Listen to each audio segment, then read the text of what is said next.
El propósito de este canal es dar pautas básicas para abordar enfermedades o síntomas según la evidencia.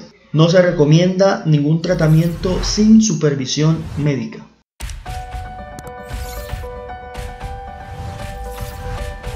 Buenas, les habla Dr. Shu. Hoy vamos a tratar el tema de dispepsia, recordando que el término de gastritis no debe ser utilizado a menos que se tenga una biopsia.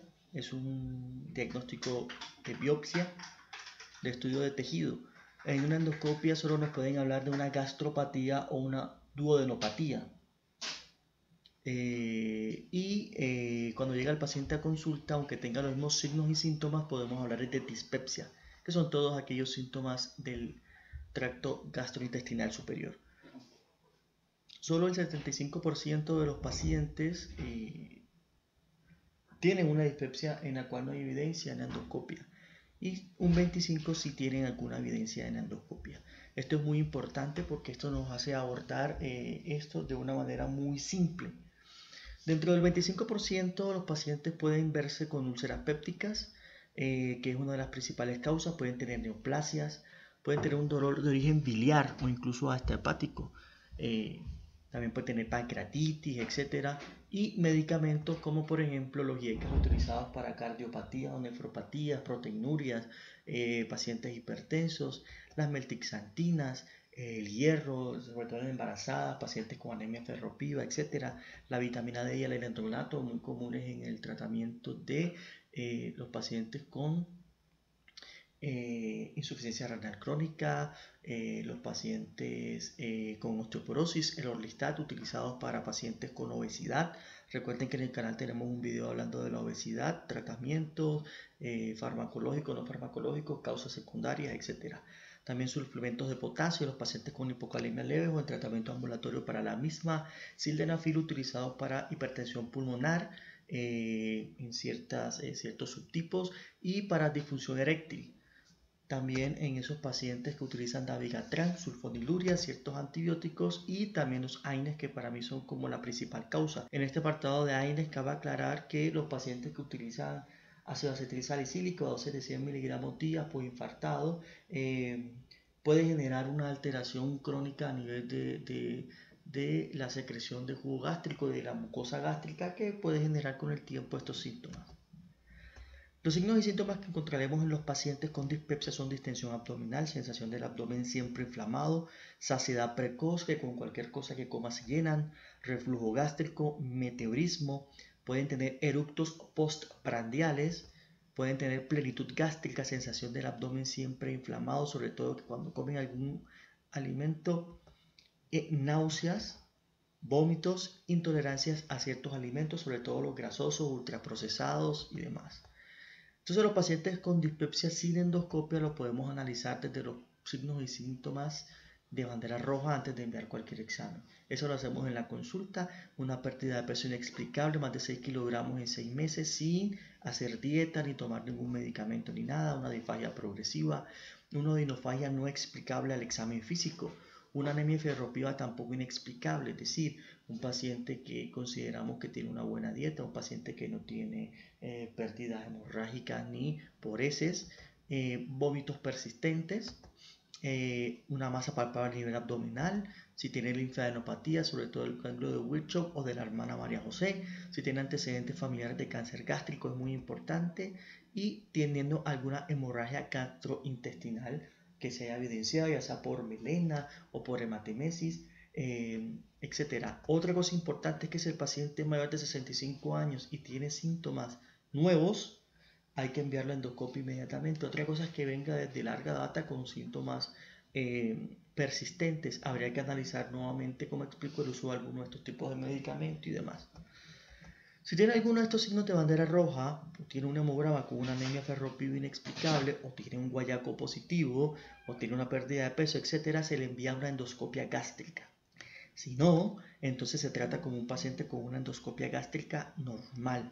Y a estos pacientes se le da inhibidor de bomba de protones por un mes, con recomendaciones alimentarias, evitando los alimentos grasosos, ácidos, picantes, procesados, gaseosas, licores, tratando siempre también de decirle al paciente que los alimentos deben ser consumidos fríos o al clima, utilizar granizados de jugos no cítricos, tratar siempre de comer mucha gelatina y mucha proteína, porque en el estómago hay que recordar que solo se digieren las proteínas.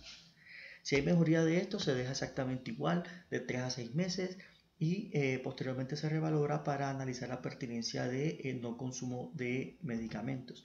Y si no mejora, se debería enviar una endoscopia gástrica. Otros exámenes complementarios que podemos pensar en ciertos pacientes, por ejemplo, pacientes con endoscopias gástricas normales que no responden a la terapia o pacientes, por ejemplo, que tienen un dolor punzante autolimitado de menos de 30 minutos, sobre todo si es agudo, pacientes que tienen ictericia, pacientes que tienen, por ejemplo, alguna masa palpable, etcétera, podríamos estar pensando en exámenes complementarios como una ecografía de abdomen, por ejemplo, si hay alguna alteración, un TAC de abdomen contrastado, pensar en la amilasa y lipasa, sobre todo en el contexto de la urgencia, buscando una pancreatitis aguda, bilirrubinas totales diferenciadas, con esto que comenté acerca de la colestasis, con pacientes con ictericia o esos dolores muy punzantes, con una ecografía sugestiva o incluso con un Murphy positivo.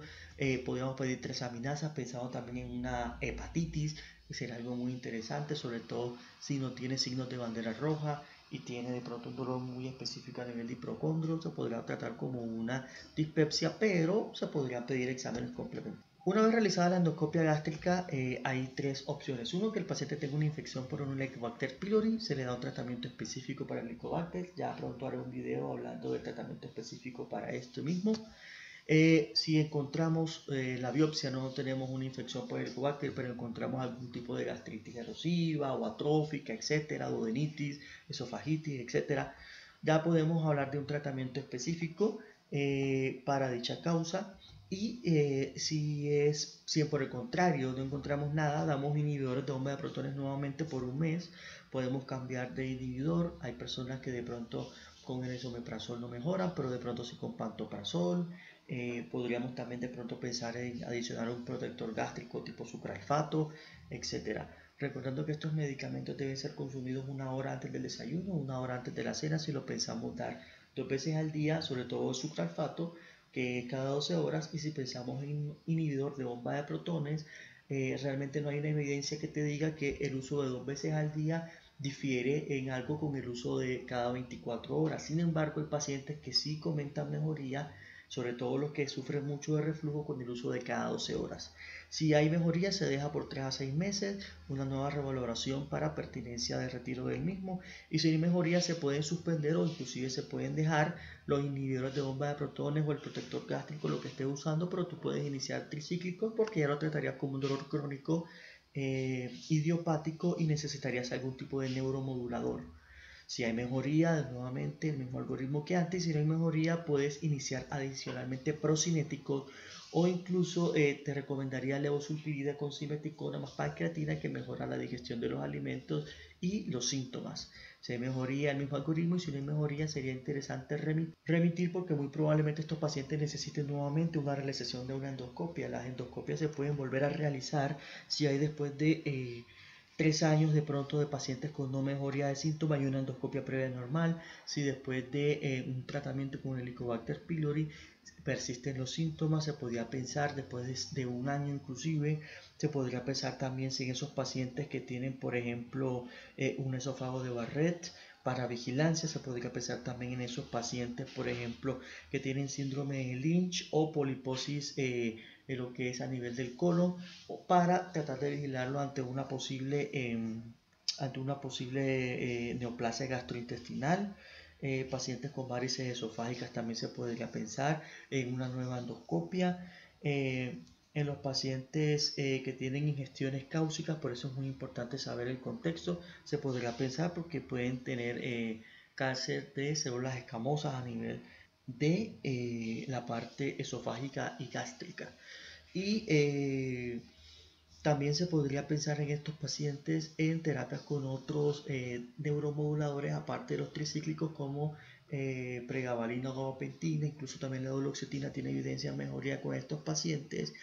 Y también se podría utilizar antiácidos, incluso desde primera línea. No los coloco acá porque tampoco sucralfato, porque según la evidencia no hay mejoría clínica en los pacientes que consuman solamente los inhibidores de bomba de protones y el paciente que consuma inhibidor de bomba de protones más protector gástrico o antiácido. Sin embargo, vuelvo y repito, hay pacientes que sí comentan que tienen mejoría con adición de estos otros medicamentos, por lo cual esto debe ser individualizado. También recordar que los inhibidores de bomba de protones vienen en varias presentaciones. Hay gente que de pronto las cápsulas o las tabletas no le mejoran, pero si tú lo mandas a un inhibidor granulado, ya sienten un cambio, una mejoría.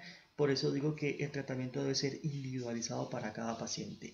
Y muchas gracias por la atención. Si les gustó el contenido, le diría que se suscriban al canal, me dejen su comentario, alguna inquietud o si consideran que me faltó algo y que por favor le den like al video. Muchas gracias.